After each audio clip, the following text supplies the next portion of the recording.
Hello everyone, welcome to Jig Retro. This is just a little extra bonus episode on a handheld that I've picked up recently from China. This is a really cool bit of kit. You know, it doesn't necessarily replace the original hardware and the video games in my collection, but I tell you what it is really good for, and that's sort of having in your pocket, traveling, perhaps going on holiday, or even in your work bag just in case for breaks and things like that.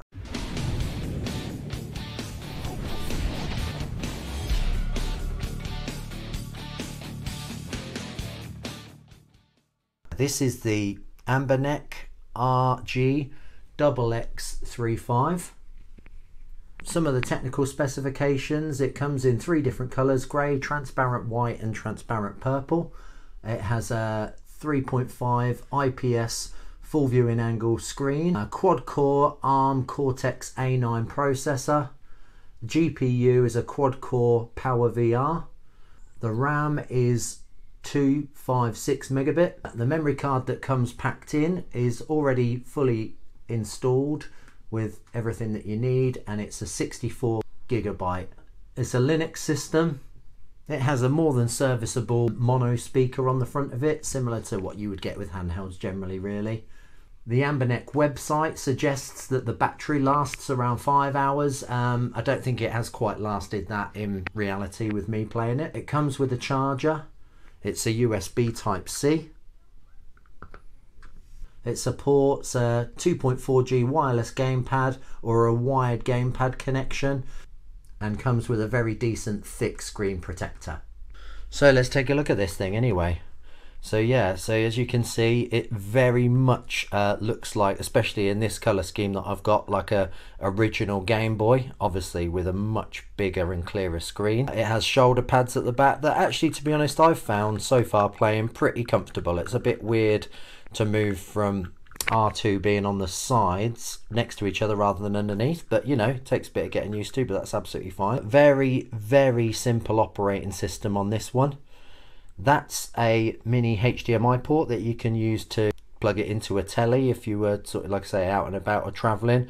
That's a simple reset button. That's the power button. It's got dual memory card slots, so for the tinkerers out there who really want to get the most out of this system, you can actually have an operating system on one and all your ROMs and games on another separate memory card. The console comes with a preloaded 64 gig memory card. One note is that I've heard a few YouTubers say that actually that becomes quite buggy and problematic quite quickly. Therefore, yeah, if you are a tinkerer, I'd probably suggest replacing that.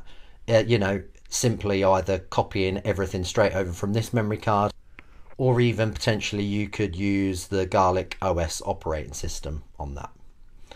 At the bottom we've got a headphone jack, which is nice to see, and a USB Type-C. I believe that's where your secondary wired controller would go in if you were playing multiplayer games. Simple volume up and down button.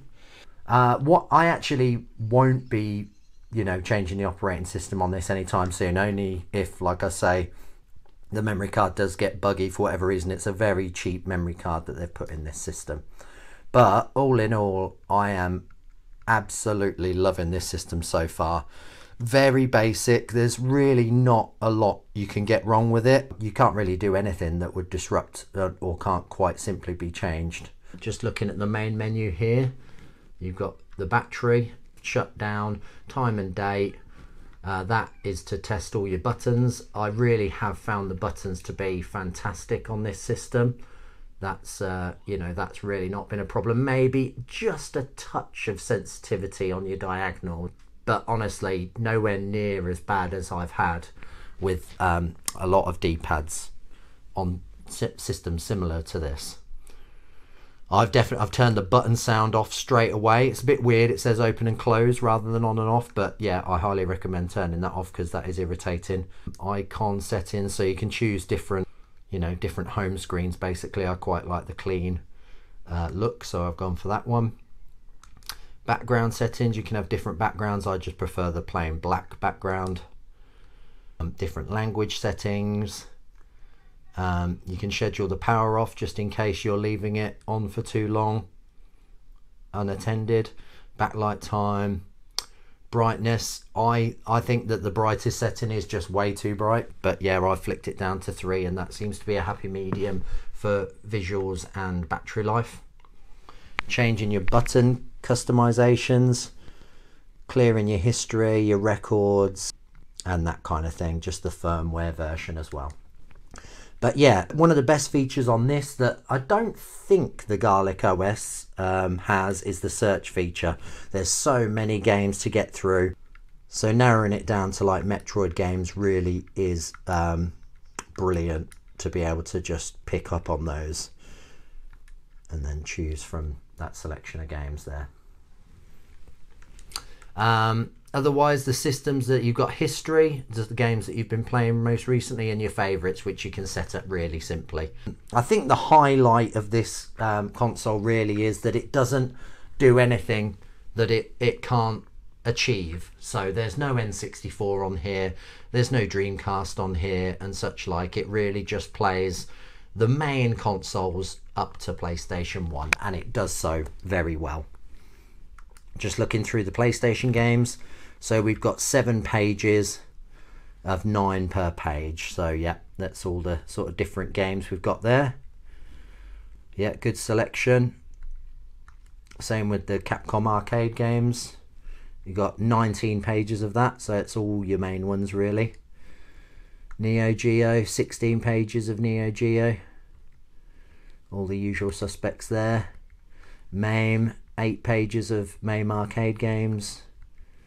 Game Boy Advance, 101 pages of Game Boy Advance games. I'm sure there's some duplicates in that, but yeah, this is really what this console is good for, to have whole collections of Game Boy, Game Boy Color and Game Boy Advance games just in your pocket without having to carry loads of carts around.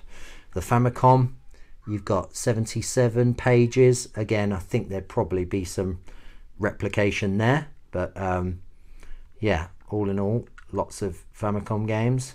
Super Nintendo games, 167 pages of Super Nintendo games. Master System, 22 pages of Master System games. 71 pages of Mega Drive games. As you can see, fully loaded. But yeah, one thing to note is that none of the Mario games are in there. That's probably just to keep Nintendo off the back of the people that are making these systems. With that said, it does still have other main IPs like Zelda and Metroid and the such like. So let's just test a few games. Let's try something on the PlayStation 1.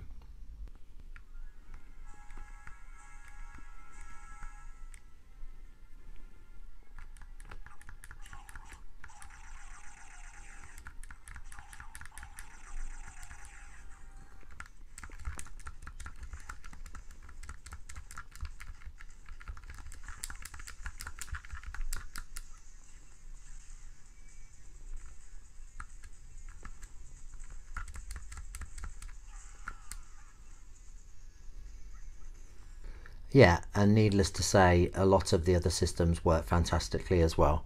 PlayStation is probably the toughest thing for it to emulate, so you can see that all of the other systems will work great. I picked this up for around the £70 mark, and it took a couple of weeks for it to arrive from Japan. I think there is actually UK stock if you are looking on eBay and the such like, but yeah, I actually do recommend this thing. It's great. Great little handheld. Doesn't, you know, try to do anything that it can't achieve comfortably. Really simple operating system. And like I say, I just hope that memory card lasts well, because actually I quite like the simplicity of the operating system on this. Just one last thing actually before we go. I just wanted to show you some of the options in game. So that main options isn't the only options you get with this. Let's just flick up Donkey Kong Country for the Game Boy Advance. So once you've loaded up a game, you get a separate menu by pressing the menu button, in which you can exit game, save states. You have a good 5 slots there. Loading the game, loading your save state, reset the game, simply reset the game without having to drop back to the original menu. Different display options. I must admit I prefer the fast option. There's dot matrix, there's HD, which basically just fuzzes. I prefer the pixels, but that just fuzzes the pixels out, makes it all smoother. A couple of scan lines, which I kind of feel like make the screen a bit too dark. So yeah, fast is the one that I like. And then you can choose different aspect ratios. You can either go full screen, which is a bit of a stretch for the Game Boy Advance, to be honest, makes everything a bit taller than it needs to be. You can go aspect, which is similar aspect ratio to you get on the Game Boy Advance, or the same aspect ratio as you get on the Game Boy Advance. And you can even do a 1:1, which shrinks it down into the middle of the screen. I found that setting best for the sort of squarer screen on the Game Boy and the Game Boy Color. And overlay, where you get sort of the border, again with the same aspect ratio in the middle. My preference really was the aspect for Game Boy Advance. But yeah, there you have it. Yeah, great little bit of kit. If you enjoy this content, please like, share and subscribe, and get your geek on with Jig Retro.